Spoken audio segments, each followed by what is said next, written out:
Redeeming help for souls in the beyond through people. BD number 5178. July 25, 1951, untold souls in the beyond struggle to ascend, and these souls suffer utmost hardship, for their lack of strength makes their ascent impossible, and their realization of weakness is immensely agonizing for them since they don't know how to remedy their situation.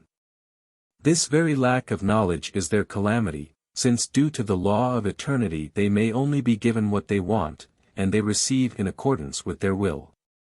If they want light, then they will receive it, yet without having experienced the benefit of light they have no desire for it either.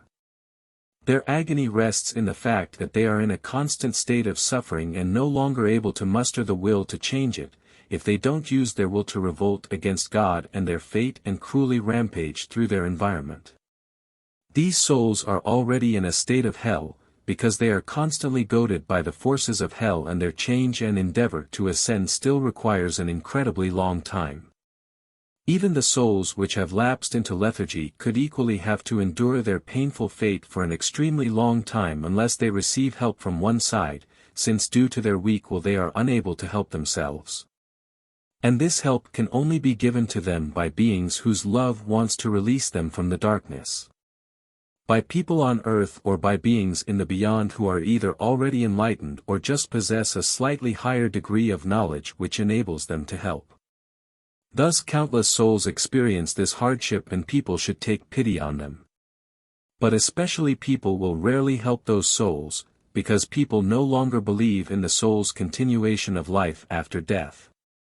People could have a vast sphere of activity on the spiritual level if they supported the suffering souls in the beyond and helped them to ascend from the abyss, and helping these souls in the beyond would in turn have an effect on people again when they suffer physical and psychological distress. Yet people very rarely take part in this redeeming work, they even leave their loved ones in the beyond in great suffering, who should be particularly taken care of by them. This is why it is welcomed with great joy when people gather on earth who have the will to do redeeming work and want to kindle a light for many souls in darkness. For this reason beings of light also play a redeeming part inasmuch as they likewise appear where unhappy souls in the beyond are remembered with loving thoughts, and their help is evident because they protectively surround the people on earth when the crowd of dark spiritual beings threatens to endanger the work of redemption.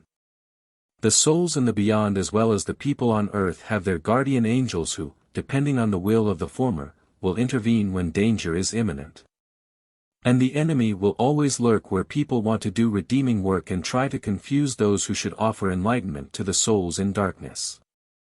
Yet he will not be able to prevent the rays of light, which emerge from the redeeming love, from touching the souls of darkness, who feel their benefit and appear wherever people gather with the will to help them, and this work will be blessed. For once a soul has been touched by a ray of light and love, it will never descend again, it will look for the light and also find it, because every soul will receive what it desires. Amen.